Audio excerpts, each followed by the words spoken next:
Hari-hari ini firman Tuhan sudah dilepaskan buat kita.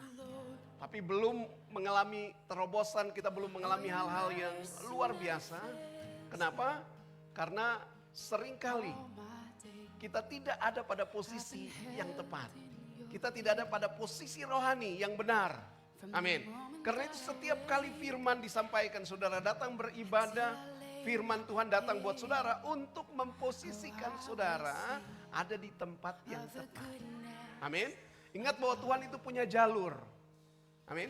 Tuhan punya jalur untuk melepaskan setiap berkat atau apapun yang ingin Tuhan lepaskan bagi kita.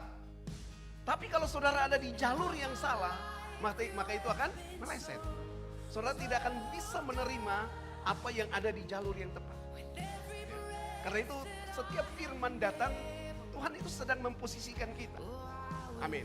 Dan ketika nanti pada waktu firman itu digenapi, kalau saudara ada pada posisi yang tepat, maka saudara akan menjadi orang-orang yang siap untuk mengeksekusi, menggenapi firman yang kita terima. Amin.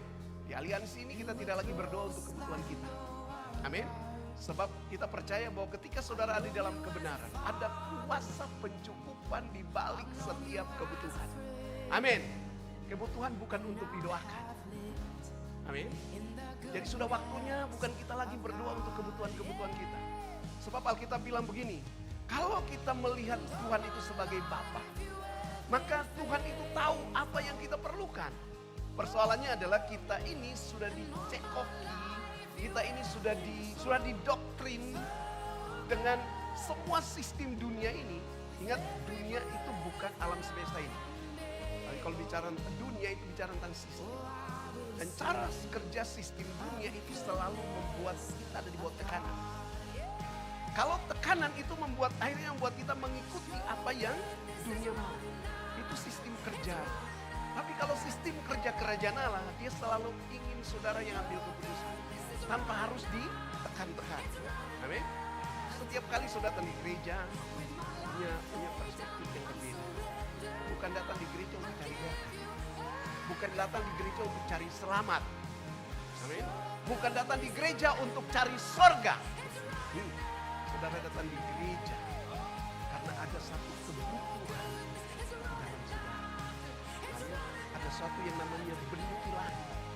Kalau kita punya benih ilahi, maka benih ilahi itu punya hasrat untuk selalu diperlakukan dengan satu perlakuan khusus, dengan satu suasana dan situasi khusus, supaya benih itu bisa bertumbuh. Kita punya benih ilahi yang dalam kita. Itu yang membuat kita suka ke gereja, yang membuat kita suka baca Alkitab, yang membuat kita suka cari Tuhan. Itu bukan keinginan kita, karena Alkitab bilang tidak ada seorang pun yang mencari Tuhan. Kekristenan adalah inisiatif Tuhan itu mencari kita. Tapi supaya kita itu datang, dia berikan kepada kita yang namanya benih ilahi. Divine seed.